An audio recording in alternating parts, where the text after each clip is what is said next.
Hi friends, శనగపిండి బజ్జీలకి ఒక గిన్నె నిండా వేసుకుంటున్నాను.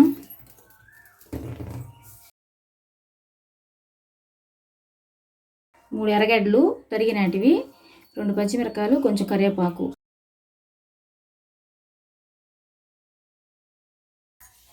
కొంచెం సాల్ట్, కొంచెము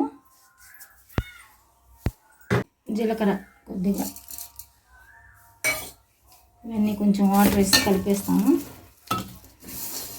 మిక్సింగ్ చేసి అంతా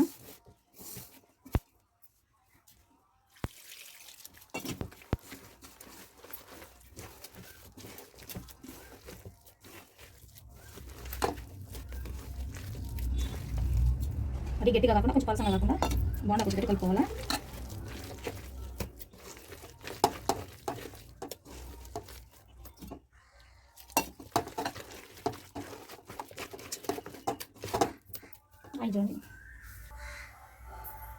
డీప్ ఫ్రైడ్ సరిపోతుంది. ఆయిల్ దీంట్లో వేస్తాము.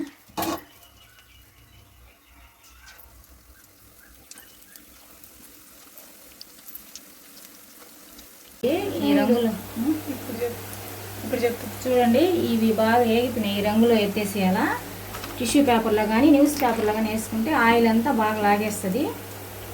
ఆయిల్ లేకుండా బాగుంటాయి. పెట్టుకొని తినేయడమే.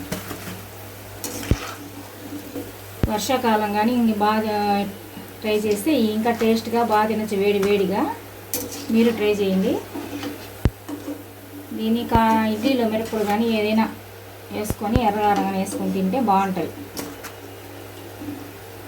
ఎర్రగడ్డలు మరిగిన్నేసి శనగపిండి కొంచెం వేసి ట్రై చేయండి మీరు కూడా.